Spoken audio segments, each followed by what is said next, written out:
Estratégia N5. Descubra a alegria de ajudar seu cônjuge a ter sucesso. O que é sucesso?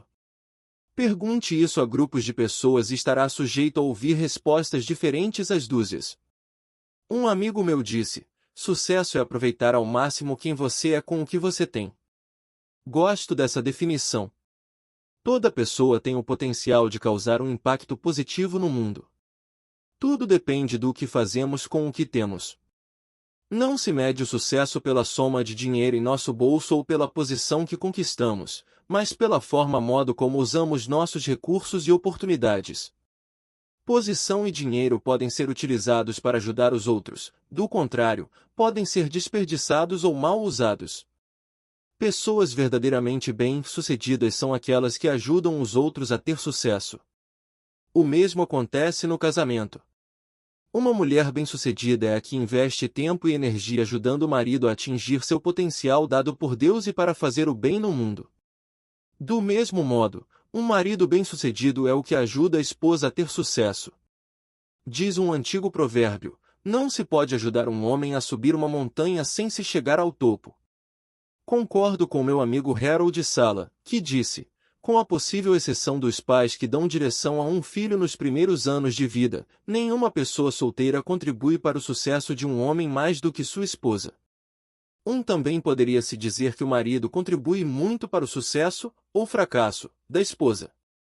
Devo confessar que sabia muito pouco sobre esse negócio de ajudar minha esposa a ter sucesso, no início de nosso casamento. Imagino que, de modo geral, eu queria que ela fosse feliz e bem-sucedida.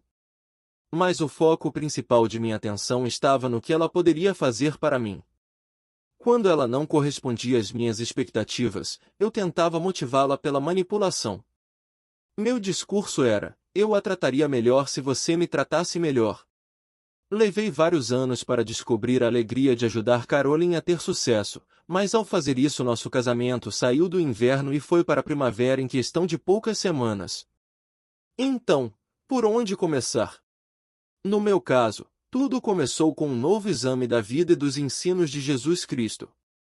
Poucas pessoas negariam que Jesus teve o impacto mais positivo sobre a história humana de qualquer homem que já viveu.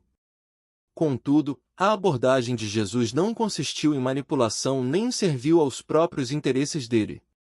Na verdade, muito pelo contrário, ele foi um líder servindo aos outros. Durante os 3 anos e meio de vida pública, ele curou os doentes, alimentou os famintos, falou com carinho com os oprimidos e trouxe esperança aos necessitados. O apóstolo Pedro resume a vida de Jesus com esta afirmação: ele andou por toda parte, fazendo o bem.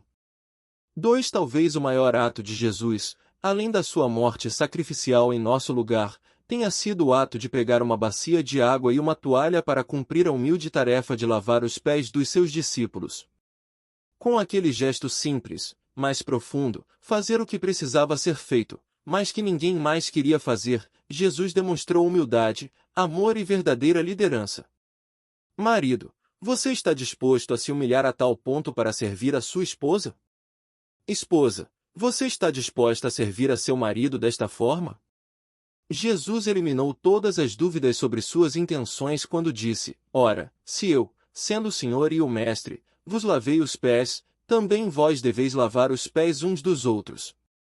Porque eu vos dei o exemplo, para que, como eu vos fiz, façais vós também. Ora, se sabeis estas coisas, bem-aventurados sois se as praticardes. Em outra ocasião, Jesus disse aos seus discípulos: quem quiser tornar-se grande entre vós, será esse o que vos sirva. É um grande paradoxo: para subir é preciso descer. A verdadeira grandeza se expressa pelo servir, e não por buscar os próprios interesses. Esse princípio aplica-se ao casamento e a toda a vida. Um marido realmente maravilhoso é o que está disposto a servir a sua esposa. Uma esposa realmente maravilhosa é a que está disposta a servir a seu marido. Se você quiser dar uma nova vida a um casamento no outono ou inverno, comece a servir a seu cônjuge. Se seu casamento estiver na primavera ou no verão e você quiser que ele continue assim, comece a servir a seu cônjuge. Cortar a grama, fazer comida, limpar o banheiro, passar o aspirador de pó no chão, lavar roupa, cuidar das crianças enquanto seu cônjuge vai à academia, lavar o carro, podar os arbustos, resolver um problema no computador e fazer uma limpeza na garagem são exemplos de atos que mostram serviço. Levei um bom tempo para descobrir que o maior sentido da vida está em dar, e não em receber. Quando, finalmente, compreendi esse profundo princípio, isso fez uma diferença considerável em meu casamento. No meu caso, a atitude de mostrar serviço exigia uma drástica mudança no coração. Meu espírito egocêntrico tinha de ser liberado, não para minha esposa, mas para Deus. Lembro-me do dia em que fiz uma simples oração: Senhor, dá-me a atitude de Cristo. Quero servir a minha esposa como Jesus serviu aos seus discípulos. Ao relembrar 4 décadas de casamento, estou convencido de que a resposta de Deus para aquela oração teve um impacto maior sobre meu casamento do que qualquer oração que eu já havia feito. Uma vez que a atitude de seu coração tenha mudado, tudo se torna simplesmente uma questão de aprender a mostrar serviço em aspectos que ajudarão seu cônjuge a atingir o próprio potencial de fazer o bem. 3 simples perguntas tornaram isso prático para mim. Quando me dispus a fazer as 3 perguntas para Caroline, e a fazer o que ela sugeriu, eu me coloquei na posição de ajudá-la a ter sucesso. As perguntas são: 1. O que posso fazer para ajudar você? 2. Como posso deixar sua vida mais fácil? E 3. Como posso ser um marido melhor? As respostas de minha esposa para as 3 perguntas deram-me os itens que mudaram nosso casamento para sempre. 3 perguntas simples para ajudar seu cônjuge a ter sucesso. 1. O que posso fazer para ajudá-lo? 2. Como posso deixar sua vida mais fácil? 3. Como posso ser um ou uma marido, esposa, melhor? Se você estiver na estação do inverno no casamento e com receio de que, ao fazer essas perguntas, seu cônjuge tão somente diga: é tarde demais. Não quero ouvir isso, posso sugerir uma abordagem diferente. Pense nas queixas que seu cônjuge fez durante seu casamento. Tais queixas revelam os desejos ocultos do cônjuge. Talvez você as tenha achado inoportunas na época, mas agora que você tem uma atitude de mostrar serviço, elas lhe darão informações valiosas. Comece simplesmente a fazer e dizer as coisas que seu cônjuge pediu ao longo dos anos, então você poderá ver uma atitude mais amena nele. Por fim, é difícil desprezar um marido ou uma esposa que esteja sinceramente tentando ajudar você a ter sucesso. Muitos casais compartilharam comigo a experiência de descobrir essa estratégia. Conheci Phil em Birmingham, no Alabama. Ele tinha 37 anos e estava em seu segundo casamento havia 2 anos. Ele me contou: passamos do outono para a primavera no casamento. Tive de aprender a mudar as coisas relacionadas a mim mesmo que melhorassem nosso casamento. Tenho constantemente de descobrir o que é importante para minha esposa e tentar dar isso a ela. Estou mudando para ser mais comunicativo, o que é difícil para mim. Por um tempo me importava mais com os esportes e os amigos do que com ela. Eu também não conversava com minha esposa, em vez disso, compartilhava com outras pessoas assuntos que deveriam ter ficado entre nós dois. Quando comecei a passar um tempo de qualidade com ela e a fazer coisas que lhe eram importantes, a atitude dela mudou. Darlene, que conheci em Denver, tinha 48 anos e estava casada com Rod havia 30 anos. Ela conta: uma coisa importante e decisiva foi que comecei a entender mais as necessidades de meu marido. Eu era mãe na maior parte do tempo e tinha a tendência de esquecer que também era esposa e meu marido precisava de mim tanto quanto meus filhos. Agora percebo que é com ele que passarei toda a minha vida, e não com nossos filhos ou nossos pais. Entender as 5 linguagens do amor foi tão estimulante para mim, que me ajudou a me abrir para as coisas das quais meu marido precisa. Continuo a aprender a falar palavras de afirmação, das quais sei que ele necessita. Ele aprendeu que eu preciso do meu marido passando mais tempo comigo e fazendo coisas para mim. Ele aprendeu a conversar mais comigo. Com seus elogios e paciência, tornei-me uma pessoa muito mais feliz. Definitivamente saímos do inverno e passamos para a primavera em nosso casamento. Darlene e Rod descobriram a alegria de ajudar um ao outro a ter sucesso. Quais são algumas maneiras práticas pelas quais você poderia ajudar seu cônjuge a ter sucesso? A melhor resposta para essa pergunta virá dele, mas permita-me compartilhar com você algumas coisas que outros casais descobriram ser extremamente úteis. Uma das formas mais eficazes para ajudar seu cônjuge é falar palavras de encorajamento. A palavra encorajar significa inspirar coragem. Todos temos áreas em que nos sentimos inseguros e nos falta coragem, e essa falta de coragem muitas vezes nos impede de realizar as coisas positivas que almejamos. O potencial inexplorado de seu cônjuge talvez esteja esperando suas palavras de encorajamento. Fez-se a seguinte pergunta a um casal que estava sendo entrevistado durante a comemoração de seu 50º aniversário de casamento: a que vocês atribuem o sucesso de seu longo casamento? O marido respondeu: Sara foi minha primeira namorada. Quando a pedi em casamento, eu estava com muito medo. Entretanto, depois do casamento, o pai dela me chamou de lado, entregou-me um pequeno embrulho e disse: aqui está tudo o que você realmente precisa saber. É óbvio que a pergunta seguinte foi: e o que havia no embrulho? Colocando a mão no bolso, o homem tirou um relógio de ouro e disse: isto. De uma ponta a outra do mostrador do relógio, onde ele podia ver várias vezes ao dia, estava escrito: diga algo bonito para Sara. Isso, ele disse, é a chave de nosso casamento. 5 às vezes a vida pode ser difícil, mas quando ouvimos palavras positivas, somos encorajados a continuar correndo atrás de nossos sonhos. Quando um homem não consegue uma promoção no trabalho, ele pode sentir-se um fracasso.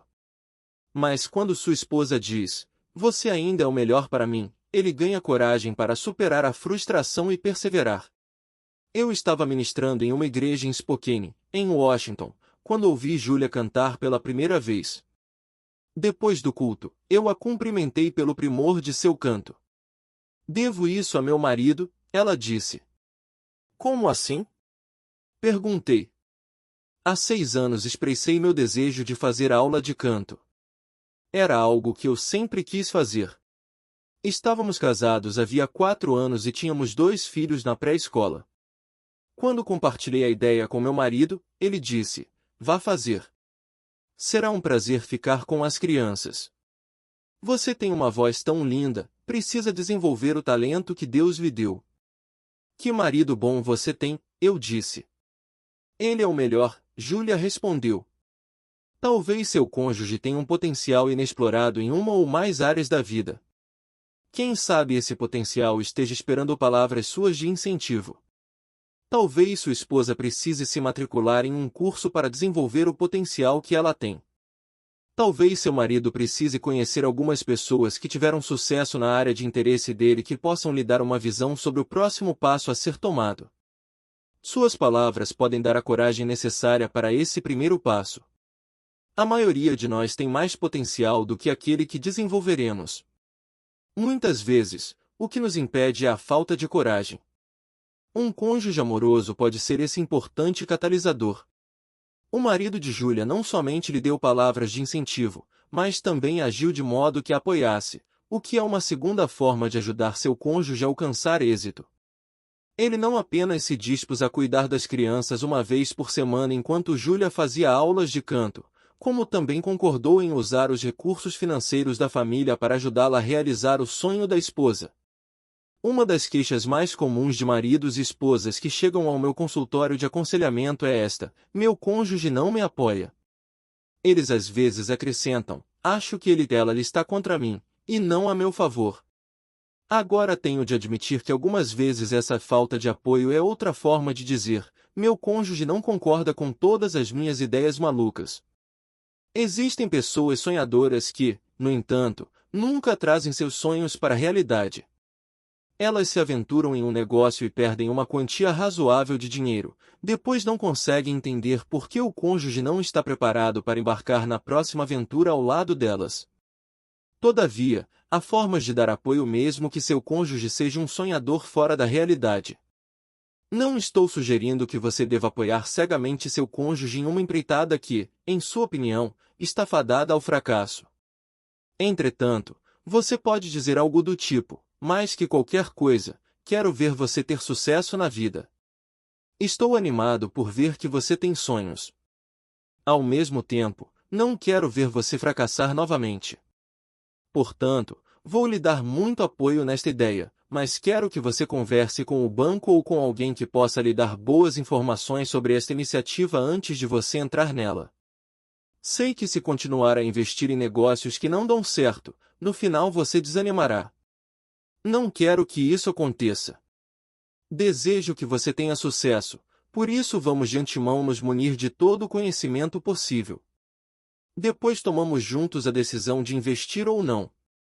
Nessa afirmação, você está expressando seu desejo de dar apoio da forma mais responsável.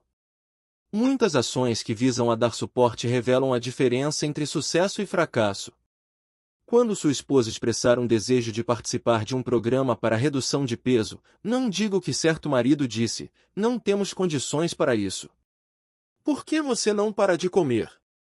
Uma atitude dessas em nada apoia, ao mesmo tempo, não só mina o sonho dela, mas também o casamento. Para ajudar seu cônjuge a ter sucesso é preciso tempo, energia, esforço e, por vezes, sacrifício de sua parte. Tenho uma dívida eterna para com minha esposa pelo fato de ter me apoiado quando voltei a fazer pós-graduação. Ela cuidou de nossas filhas pequenas enquanto eu trabalhava meio período e ia à escola. Vivíamos na pendura. Por 3 anos ela nunca comprou um par de sapatos ou um vestido novo para ela.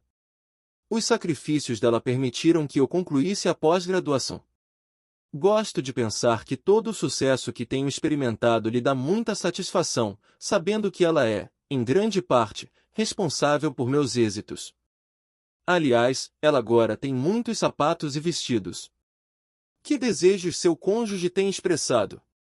Que ações que servem de apoio seriam necessárias de sua parte para ver tais sonhos realizados?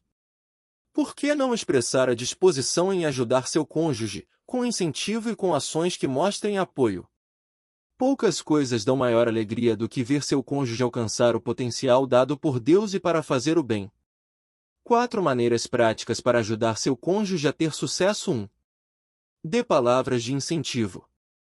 2. Faça algo que dê apoio. 3. Dê apoio emocional. 4. Demonstre respeito por seu cônjuge. Recentemente conheci um marido cuja esposa é palestrante. Ele disse: abri mão de meu emprego para poder viajar com ela. Cuido de seus livros, fitas e bagagens. Minha maior alegria é vê-la fazer aquilo de que mais gosta. Sinto que, ao servi-la, estou servindo a Deus. Aqui está um marido que descobriu a alegria de ajudar a esposa a conseguir sucesso. Uma terceira maneira prática para ajudar seu cônjuge a alcançar sucesso é dando apoio emocional.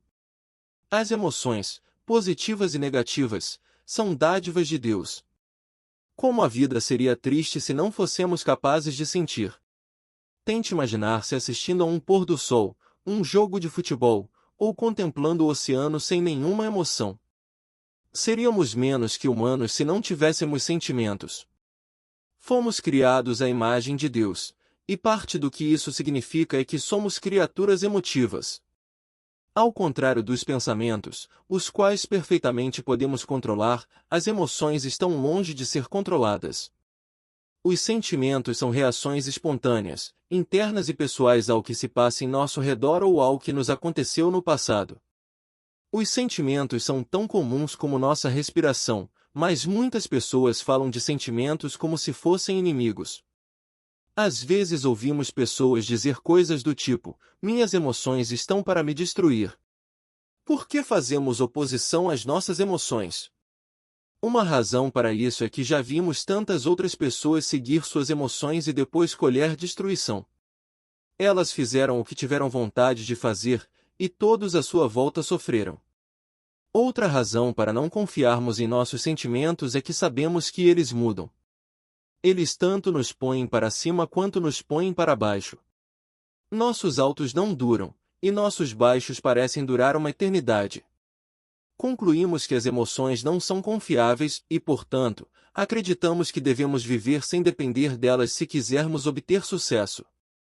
Talvez a principal razão para considerarmos as emoções como inimigos é que as emoções negativas não parecem combinar com o retrato de um cristão feliz. raiva, medo, desapontamento, solidão, frustração, depressão e tristeza não combinam com o estereótipo de uma vida cristã bem-sucedida. Mas você já pensou que Jesus, como homem, experimentou toda emoção humana, até as negativas? Isso significa que Jesus não teve sucesso? Dificilmente. As emoções não são intrinsecamente boas ou más, os sentimentos são moralmente neutros. É o que fazemos em resposta aos sentimentos que os caracteriza como maus ou bons, pecaminosos ou corretos. Em resposta à raiva, Jesus expulsou do templo em Jerusalém os cambistas e os animais, um ato muito justo diante da sua raiva pelo pecado. Deus quer que as emoções negativas e positivas sejam instrumentos motivacionais que nos façam seguir em uma direção positiva. Todas as emoções que experimentamos são boas se nos levarem na direção certa. As emoções em si são neutras, os resultados é que serão positivos ou negativos. Muitos cristãos têm a tendência de negar suas emoções negativas. Ou seja, muitos cristãos não estão dispostos a aceitar o fato de que têm sentimentos negativos. Outros tentam deixar as emoções negativas para trás e desprezá-las. É muito mais eficaz identificar e aceitar nossos sentimentos para depois procurar formas construtivas de reagir a eles. Os sentimentos são como termômetros. Eles informam se estamos quentes ou frios, se tudo está bem ou não tão bem assim. Se tudo estiver bem, então podemos comemorar. Se as emoções mostram que nem tudo está bem, podemos agir de forma positiva para corrigir a situação. Dar apoio emocional para seu cônjuge começa com a atitude de admitir as emoções positivas e negativas. Significa comemorar as emoções positivas e aceitar as emoções negativas. Usando uma expressão bíblica, é alegrar-se com os que se alegram e chorar com os que choram. 6. Por causa das diferenças de personalidade, por vezes achamos isso difícil. Lembro-me da mulher que disse para mim no consultório de aconselhamento: não entendo meu marido. Nosso bebê ficou doente nos últimos 3 meses. Minha mãe está lutando contra um câncer. O futuro do emprego dele é incerto. Contudo, ele chega em casa animado porque conseguiu um aumento salarial de 50 centavos por hora. Por causa da personalidade dessa mulher, sua tendência de se concentrar nas coisas negativas, ela teve dificuldade para se alegrar com o marido pelo pequeno sucesso dele. Em vez disso, ela lhe disse: o que há de bom nisso se você vai perder o emprego daqui a 3 semanas? Ele a censurou por ser tão negativa, saiu da sala e, depois, ficou em silêncio pelo resto da noite. Como as coisas poderiam ter sido diferentes se ela tivesse dado apoio emocional, dizendo algo do tipo: querido, isso é maravilhoso. Deve significar que o pessoal da firma gosta do modo pelo qual você conduz seu trabalho. Estou muito orgulhosa de você, independentemente do que aconteça no futuro. Comemorando o pequeno sucesso dele, ela o motivaria a buscar sucessos maiores. Dando apoio emocional, ela estaria ajudando o marido a obter sucesso. Quando seu cônjuge tiver emoções negativas, como raiva, desapontamento, depressão ou tristeza, você pode dar apoio emocional ao aceitar essas emoções e ao expressar o sentimento de que você acredita no cônjuge. Mira chegou em casa do consultório médico e disse para o marido: Mike, o médico disse que posso perder o bebê. Não saberemos em 1 ou mais semanas, mas as coisas não parecem boas. Eu me sinto tão desanimada. Esperava que desta vez tudo estivesse bem. Não sei o que há de errado comigo. Ela estava sentindo desapontamento, frustração e tristeza, além de concentrar a culpa em si mesma. Se Mike deseja dar apoio emocional, pode dizer: entendo por que você se sente desapontada. Eu me sinto assim também. É frustrante, já que nós dois tentamos tanto. No entanto, quando você diz: não sei o que há de errado comigo, parece que você está se culpando. Acho que se estivesse no seu lugar, eu me sentiria da mesma forma, mas quero que você saiba que não é assim que vejo as coisas. Acho que você fez tudo certo. Acho que se alguma coisa acontecer a este bebê, teremos de confiar em Deus. Só quero que você saiba que eu a amo e vou ajudá-la a passar por esta experiência. Vamos orar juntos.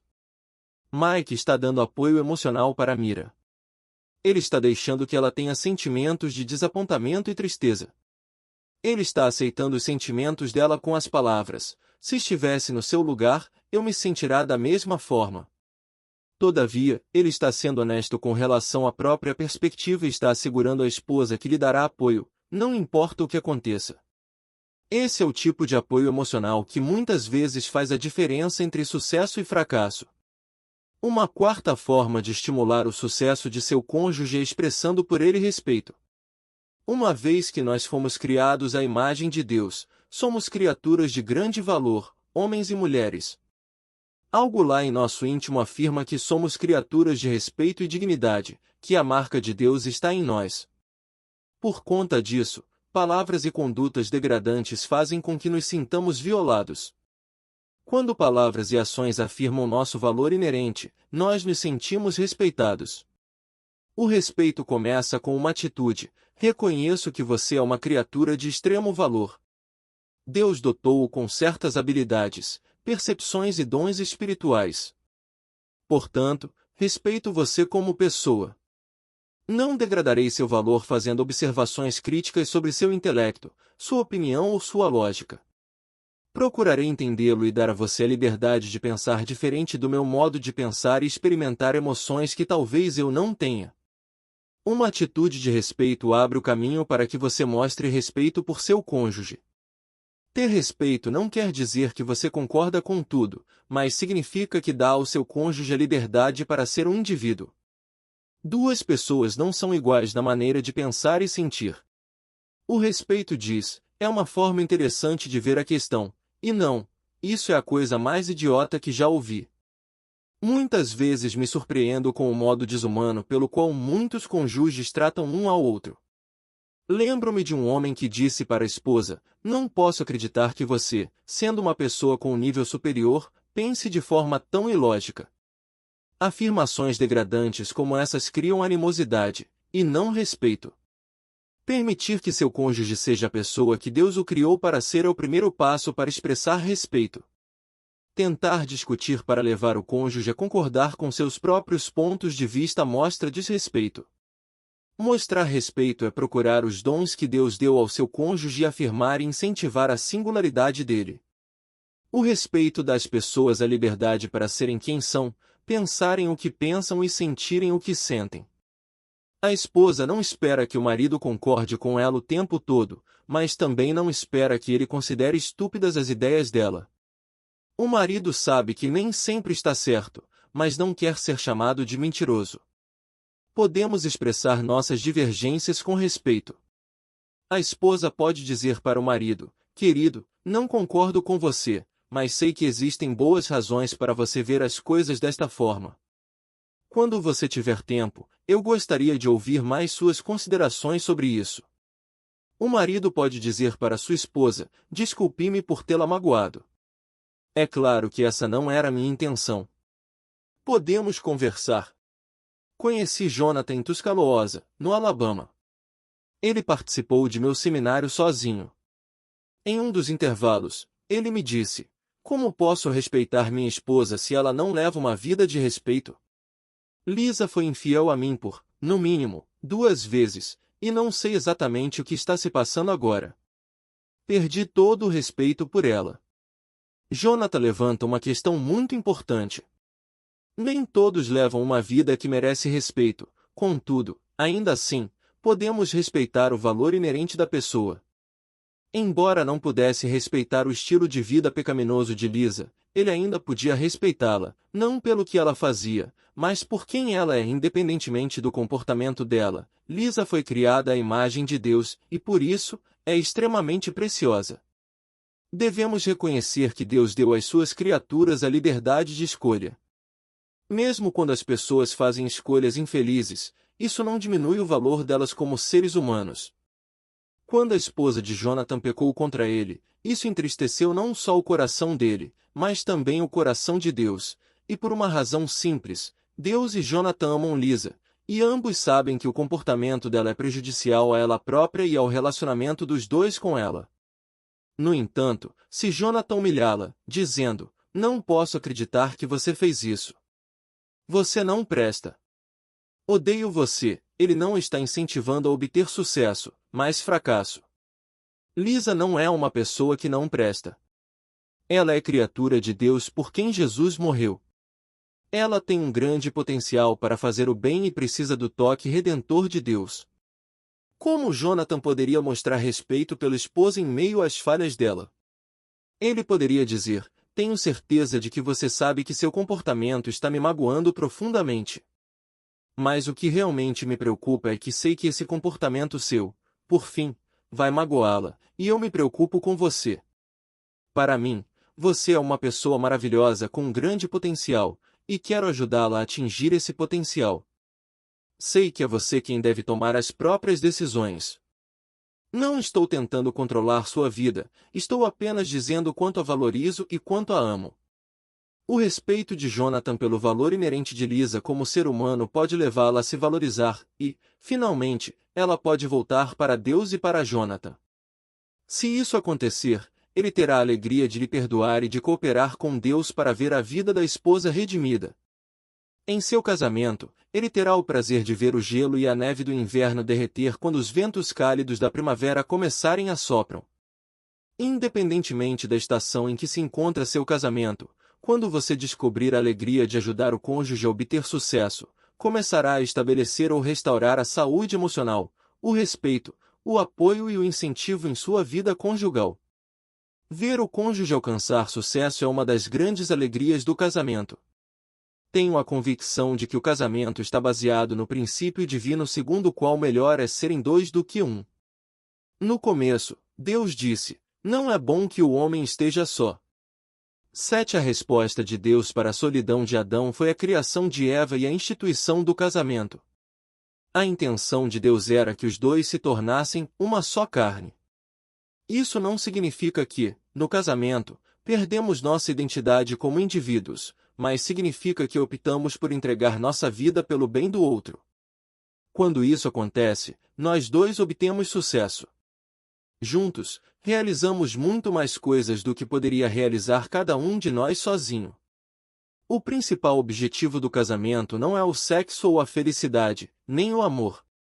O principal objetivo do casamento é que marido e esposa ajudem um ao outro a cumprir o propósito para o qual Deus os criou. Quando isso acontece, ambos os cônjuges experimentam a alegria maior de cooperar com Deus para cumprir os propósitos dele.